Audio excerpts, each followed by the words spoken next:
you for joining us today on March 11th, 2024. Do you realize that this is the 101st birthday of Robert Muller? For those of you who don't know Robert Muller, he was my late husband. We traveled the world for 17 years. We worked for peace because he had spent 40 years at the United Nations after the horrors of World War II. He saw murders that he said should never have happened, and he was going to devote his life to peace.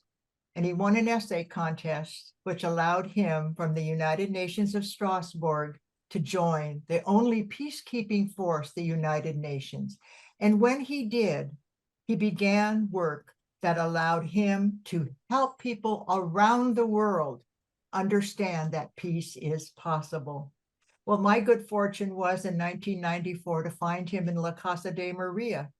Talk about miracles. The miracle that he flew from Costa Rica to the United States to be at our invitational. And I thank Eleanor Dedinger, who is going to be getting this recording, because she paid for our honeymoon in Findhorn, so that we could understand the beauty of being close to nature. And if you don't know about Findhorn, take a Google search and find out what Findhorn meant. And so when we spent our honeymoon there, we made a commitment. And that commitment was to create an agenda for peace, and during our marriage, to live that agenda.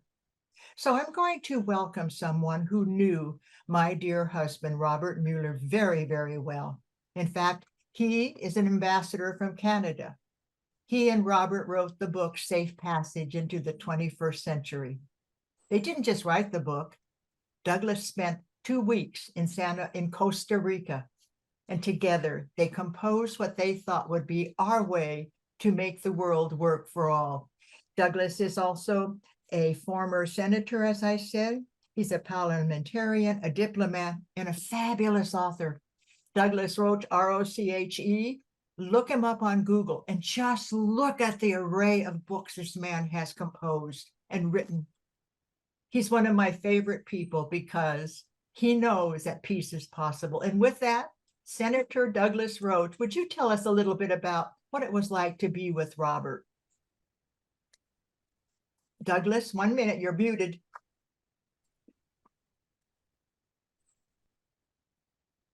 Thank you, Barbara, and hello to everyone.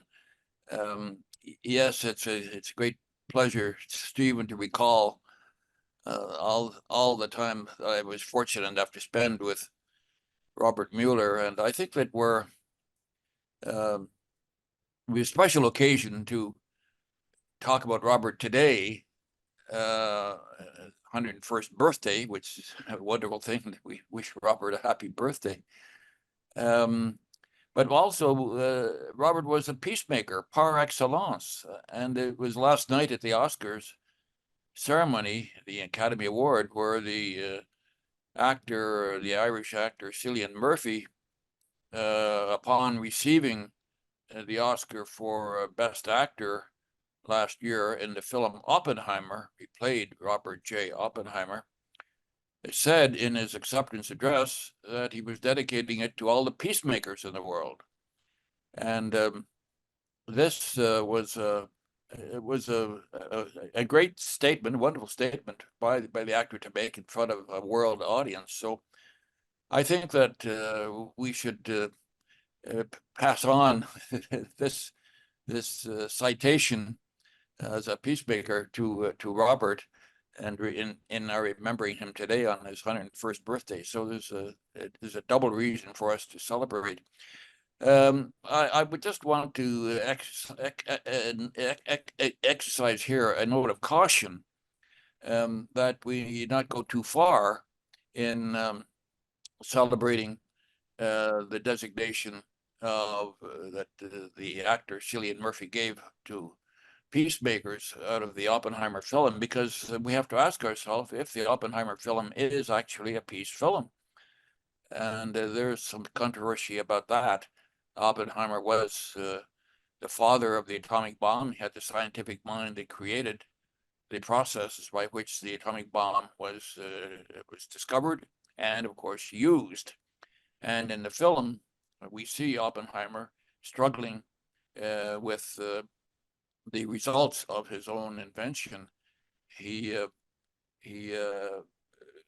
certainly approved the continuation of the development of the atomic bomb into its use, as was done in Hiroshima and Nagasaki, whereas Joe Rotblat, the founder of the Pugwash movement worldwide, withdrew from the Manhattan Project on moral grounds that the war in Europe having been won, the bomb was not needed to be used against Japan.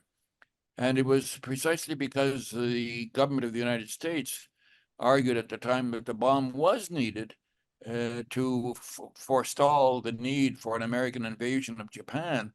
And that was the grounds that they used to justify it. But as later historians have proven very, very definitively, it was not necessary to use the bomb to win the war against Japan. And the reason that the bomb was used was to show the Soviet Union at the time how powerful the US was, and that it would certainly have a big influence in the direction that the then new United Nations was going to take. So this is a very controversial measure, and Oppenheimer later said to President Truman that he felt he had blood on his hands, and so he had some remorse. And then later, as the film progresses in his life post World War II, Oppenheimer lost his security clearance because of his previous, more or less in the 1930s, his previous association with the communists. His wife and his brother were communists, but he himself was not. But he was tarred that way, and he lost his security clearance. And that revocation was later reversed many years later.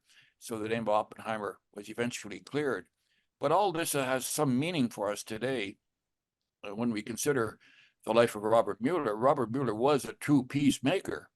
And I'm not so sure that Oppenheimer would fit that category, even though the actor who played him dedicated the award to Peacemaker. So there's some irony here. What I'm most interested in is whether the ideals of Robert Muller for a sustainable peace agenda will finally be adopted by governments, and particularly the government of the United States, as we proceed in history. And of course, the moment that we're passing through right now is very dark, with the war in Ukraine. It is seemingly stalemated, but certainly not very good from the point of view of Ukraine. And then the war in the unconscionable suffering that is going on in Gaza during the Israel attacks on Gaza. Now the Hamas attacks on Israel, which started this thing, were themselves unconscionable, and so there's blame on all sides.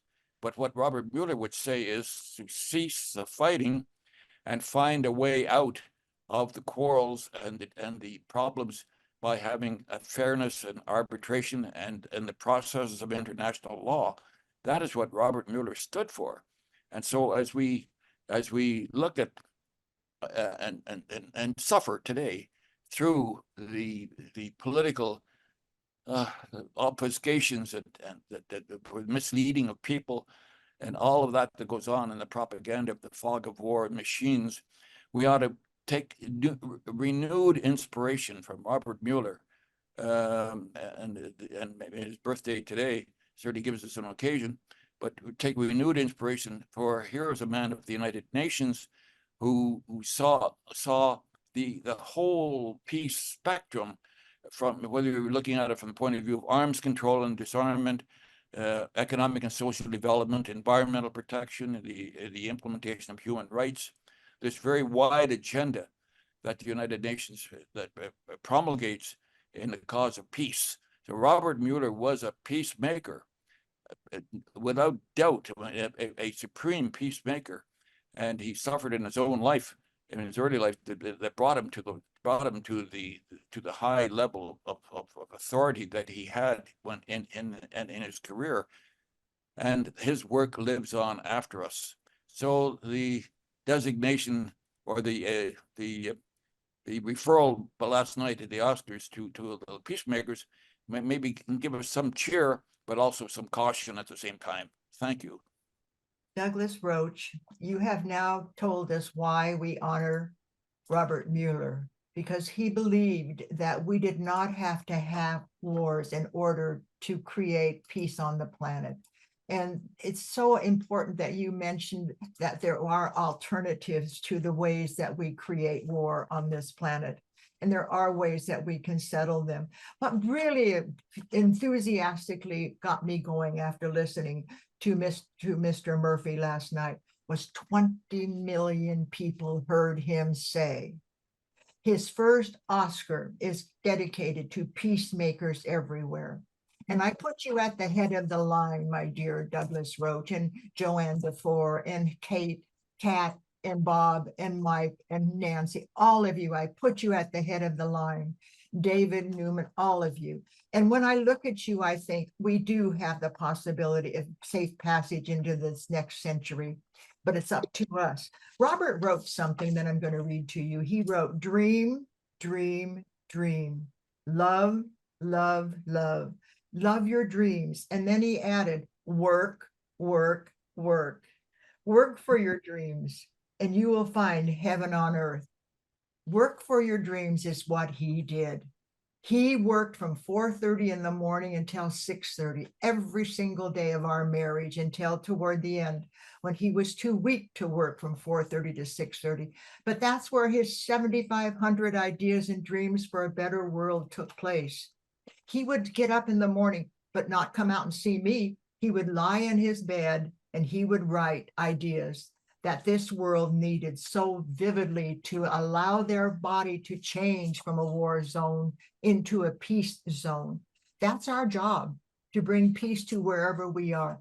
When he was at the United Nations, one of the ambassadors said, Dr. Muller, how can you be so positive? How can you be so hopeful? And he said, if you would have seen the atrocities that I saw in World War II, you would understand why I can smile. Because I know the difference between war and peace. And you see the sign behind me, Ending War 101? Would you believe I'm working on that now with a team, including Mike Caruso and many of the people who are in here, this Zoom today? We can end war, but we have to believe it's possible. Robert always said to transform dreams into realities is a truly human vocation. To transfer your dream into reality is a vocation that I take seriously. And so he gave us an agenda for the future. In that agenda, he said, to make this planet in a Zoom meeting. To bring, Yeah, let me just ask you to mute if you're on. yeah, I left a message that I'm Larry, I know I'll it's call you. you as soon as it's over. It won't be long. No? Bye. Okay, thank you. Whoever is making all those beautiful sounds, you're busy. But right now, that was Bob, our friend Bob, who ends war with bulletin boards and big boards. Kiva, what do you do, Bob? That's okay, Bob. Let's go back to the agenda. To make this planet a paradise, to stop destroying nature at all costs, to eradicate from it all poverty, miseries, and errors created by power, greed, and egotism, to make out of all humans one united, cooperating family, to create a new social, political, world center for centuries to come, to attain a life of fulfillment and happiness for all humans. A life of happiness and fulfillment for all humans, and to achieve a human family in harmony with the earth and the heavens, and last but not least, to be the ultimate cosmic success of our universe and God. Now that's his agenda for the future. What's your agenda for the future? And the reason I wanted us to get together today is to remind us that peace is part of our agenda on this earth. Every one of you here today know that. Joanne before was one of his close friends, and I might ask her to say a couple of words. What was it like, Joanne, to be with Robert Muller? She was a teacher. He would go to her class and he would talk. And he would just, these children were like his own children, his own grandchildren. He treated everybody with such respect. So I want to go away from his agenda into the reality of Robert. He was a human being. Joanne, would you say a couple of words about what Robert meant to you, please? Unmute yourself, Joanne. I don't think I ever had an opportunity to hear Robert speaking live where he didn't get a standing ovation. And it wasn't just a short standing ovation. These people loved what they heard. He just had a magic about inspiring you. I mean, one time he came and he spoke at a session, and I remember him saying over at our house, and I'm saying, oh my God, I'm hosting him for the night, my Lord. Oh, what an honor. What am I going to make for breakfast? Oh, geez. But anyway, he made you feel so comfortable that as important as he was, you were made to feel important. And so it was, yeah, he's someone that you cherish and you relish. And you keep on playing his harmonica even now. So Yes. His ode to joy. We were going to have a harmonica playing today, and then we decided, well, we don't have one, so we'll play the harp. And then my dear friend Tammy Briggs' friend just died at 3:00 today, and she had played the harp for her, and she said she wasn't emotionally ready to do that. But if you'd like to hear Robert play the ode to joy, go to peacepodcast.org, peacepodcast.org, and the first entry under the blog is him playing his do do do do do do do ode to joy. That ode to joy, he would play it in the depths of despair. He would play the ode to joy, and eventually the United Nations would say, we understand, Robert, you really believe that joyfully we can change the way we believe that war is the only way to bring peace. And then he would bring up some of his ideas. But he was famous at the United Nations for something else, laughter. Every time they had one of these huge meetings where all of the ambassadors got together, the Secretary General said, call in Muller right now. I need a good joke. And he created the Robert Muller joke book because he knew that if you laugh, if you hear music, your heart opens. He always wanted the heart to be open. And that's why I wanted to start with music today, so that our hearts would open, but I can see that your hearts are open. So when Robert was toward the end of his life, I said, well, Robert, what's your dream? What is your biggest dream? I've been with you for 17 years. I lived with you in Costa Rica, where he founded the University Para La Paz. I lived with him in the most humble cabin. If you want to know how humble it was, go to robertmuller.org and look at the picture of this humble cabin, smaller than a dot on a pinhead if you look at the amount of property around Costa Rica. But we lived there in love and in glory because we were able to understand that there was a legend there. And at that legend, the legend said, from this mountain, peace will go to the entire world. If you fold the United States and South America together, you're in Costa Rica. We always wanted a piece of property to be the capital for peace, the capital for peace around the planet. And so with that, we would go out on our little porch in the morning and in the evening, and we would feed the animals, and we would talk about our dreams for peace. And we didn't just talk about them, we created a bench of dreams, a long bench. So the elder hostels who came to visit, the students who came to visit sat on that bench. And I'm going to give you the magic that a little girl from Denmark said to us, Dr. Muller, you're doing the bench of dreams all wrong. You're supposed to do it this way. Okay, how am I supposed to do it? She says, you sit on the bench and you pick up 2 stones from the earth. You put one in each hand, And then you toss the stone into the earth after you have seen the dream come true. So the earth will help you. And then you take the other stone with you so you remember the dream that you dreamed on our bench of dreams. These elder hostels, you could see the tears coming down their eyes.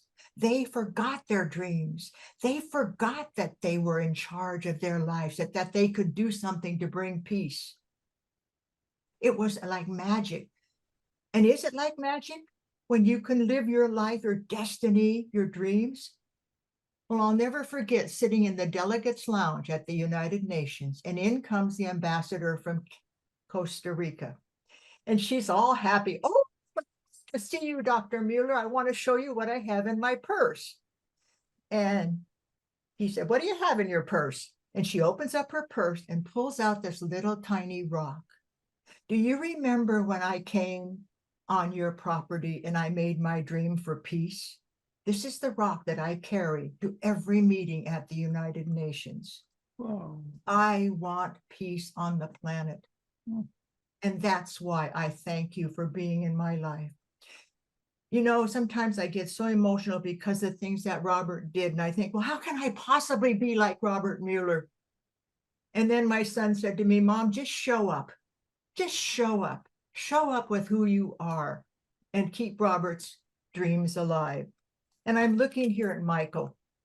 Not only did my dreams help Robert and his dreams help me, but John Denver, he got to meet John Denver. John Denver would say to him, Robert, how can you be so positive?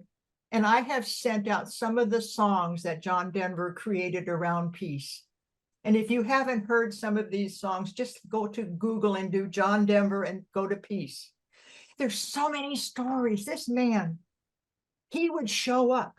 He's probably in his lifetime, as Joanne said, probably got more standing ovations than anybody ever, because he was able to be so present. And this is the gift I give to you from Robert. Be present wherever you are and pick up the vibrations of the audience or the person you're with. Ask questions. How do you feel? How did you feel that way? How did you get that opinion? I want to learn from you. As you pick up those vibrations, your body and your brain will work together and you'll know exactly what to say to that person. And I didn't think this was so true. And one day we had a cocktail party on our little finca in Costa Rica. And I was just talking to this lady and I said how lovely she was. And I just told her that I thought she had a great potential and her potential would be soon realized. About 4 years later, she said to me, you don't know how important your words were. I had just spent 2 years in prison for being a protester against the nuclear weapons. And I just stood there and said, thank you. Thank you for telling me that. It was the proof that just showing up sometimes is all you have to do. And then the peace that that person needs or that group needs is there for you. I wanted to just do this today because when 20 million people heard that he was going to honor the peacemakers everywhere, I wanted to honor you and also remind us of the power of a peace, power of our thoughts, the power of the way that we can bring peace to our planet. And when I asked Robert, remember, I asked him what is his dream, and I will close with that unless there's somebody who'd like to say something. And if you'd like to say something about Robert, I hope you have your hand up. Just let me know in a minute. But here was his dream. Listen to this. Before he passed, he no longer could play his harmonica. He was so weak. But I said, Robert, what is your dream? Dream always of a peaceful, warless, disarmed world. Dream always of a peaceful, warless, disarmed world. Those words. Before he passed, that's what he said. Wow. Sitting there with Robert, holding his hand and then leaving him, because I know we come into this world alone, and I knew we needed to leave alone. And so I went in the other room and I heard those last breaths, those kind of tortured breaths. And I said, thank you, Robert. And I went back in and I said, thank you, Robert. And I touched him on his forehead, because I know if you touch him on the forehead after they pass, that their soul leaves. But he didn't leave. He didn't leave. I felt his spirit in the house for months. And then one day I said to my friend, Mrs. Kelly is her last name, Mary Ellen Kelly. I said, Mary Ellen, he's not leaving. I can feel his presence. She said, because he didn't think the world could get along without him. Of course he's not leaving. And then I got an invitation to go up to San Francisco and make a speech on behalf of Robert, because he was no longer on the planet. And she said, now you go right now, because when he sees you can do his work, he'll leave. And I said, okay. So I got in my car, drove to San Francisco, and I made this illustrious speech to this magic audience of people. And the magic didn't end there. We stayed in the same room he was in and I was in when he got the award for the Global Citizen Award. That was so amazing. But as I drove home, I kept talking to him and saying, Robert, it's okay. You can leave now if you want to leave. And then I got home and the house was quiet. It was empty. He was gone. And I said, thank you, Robert. And then we took his tombstone and we wrote on his tombstone, a life spent working for peace. And if you don't believe us, and I didn't add that part, go to robertmuller.org. Can you believe we put his website on his tombstone? And we did that because he wanted to have a bench. He wanted to have a bench next to his tomb so that people could sit on the bench and dream their dreams. So I have two things I want you to do. Have a bench of dreams someplace in your vicinity so that your dreams can come true. Robert and I would take his letters to dignitaries around the world, presidents, people who were important that were making major decisions, and we would sit on the bench of dreams and we would dream that these would happen, that this letter would make a difference. Barbara Marx Hubbard said, I don't like getting letters from Robert Muller because it's got an energy in it and he's telling me to do something and I have to do it. Well, I want you to take that same message. I want you to tell people what they need to do so that they can have peace, so that you can watch the miracles that are bound to happen when we all work for peace. And so when people come to visit Robert, and he's buried right in Santa Barbara, and they get to go to his tombstone and maybe take out their iPhone. Maybe I have to put a QR code on it too, make it easy for people. I don't know. But what I hope you do is look at the QR code between Mike and me and take a look at why you should take Ending War 101. As Douglas Roach said, maybe we could have solved our problems without shooting each other, without having the murders of war. And so I thank you. I just thank you with all my heart for being here. Sandy, I thank you for creating that in a moment. You know, I woke up this morning and after hearing that 20 million people had heard that an Oscar was dedicated to you, the peace builders and the peacemakers, I said, I should do a Zoom call for Robert, but I just forgot it. Sandy calls me up and Sandy said, let's have a Zoom birthday party. Okay, Sandy. So it was Sandy that got me to do it. And I said, Sandy, no, okay, fine. You do the invitation. This brings back another memory. You know, Earth Day was created by Robert and Margaret Mead and John McCracken. And think about it. And so Robert says, okay, we're going to have an Earth Day because John wanted it on the equinox and all that. And Margaret Mead, you're going to be the first person to be in charge of Earth Day. So what does she say to Robert? Okay, Robert, you write my letter. Just like when Sandy calls me and says, let's do a Zoom call for Robert on his 101 birthday. And I say, okay, Sandy, you write the invitation. I learned from Robert. Give it away and let somebody else do it. Anyway, God bless all of you. Is there anybody who'd like to say something before I close? Barbara, dear, thank you so much. I feel really fearfully and joyfully blessed and honored that you have included me in this memory of your beloved husband. And it seems like you are really doing the right thing, because in my native tradition, native being, I am from Turkey, as you know, Turkey, that we honor them, we honor our ancestors. We make cake and bring it to our neighbors. They have special treats that they make, like at the time when they are commemorating their anniversary, and then they make meals and they invite their friends and they have prayers, and they sing their songs. So I feel like, even though I don't know your beloved husband, I truly feel blessed and honored that you included me here. Thank you so much, my dear. Thank you, Quanta. And Michael? Well, something struck me while you're talking this whole time, and it is documentary. Robert Muller, Peacemaker. That just hit me very strongly today. That's what came to me too, Michael. I said, okay, Oppenheimer now, Robert Mueller's life next. And the book is written. This is the book. If you haven't read this book, put your address in the chat.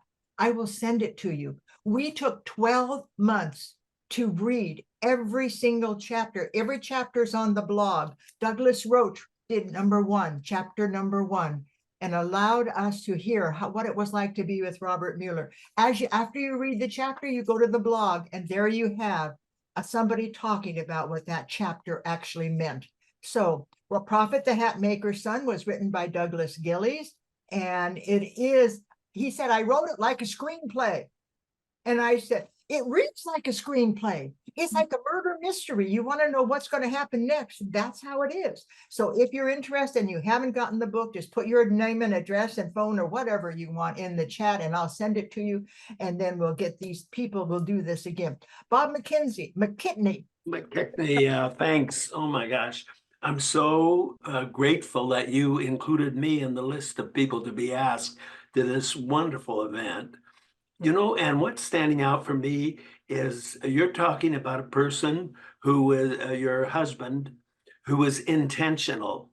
He just didn't get pushed around by circumstances. He made a decision to have an impact on Earth, and I'm very grateful. I'm also very embarrassed about my accepting that phone call, but I have to tell you that we're talking about doing a workshop here in our city, Cathedral City, California, featuring the movie about Mary of Paul.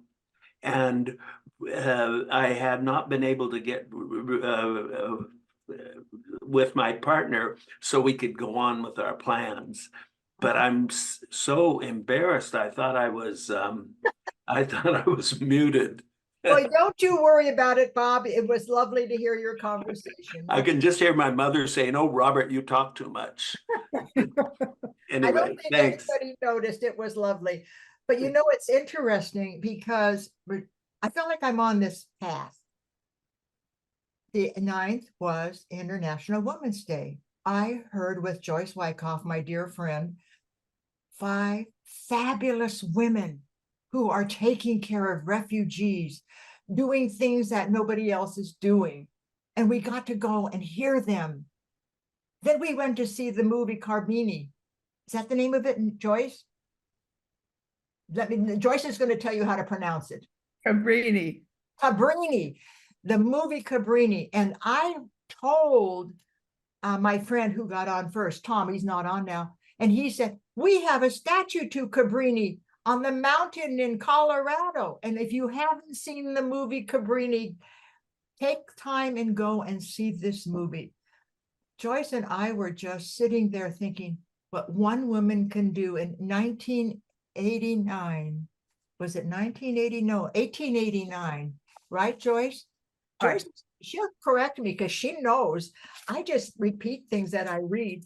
But Cabrini was one of those movies that Cabrini was just like, okay, if she can do that, why can't I just bring peace to the planet? So let's go see the movie, and that'll be an inspiration for you too.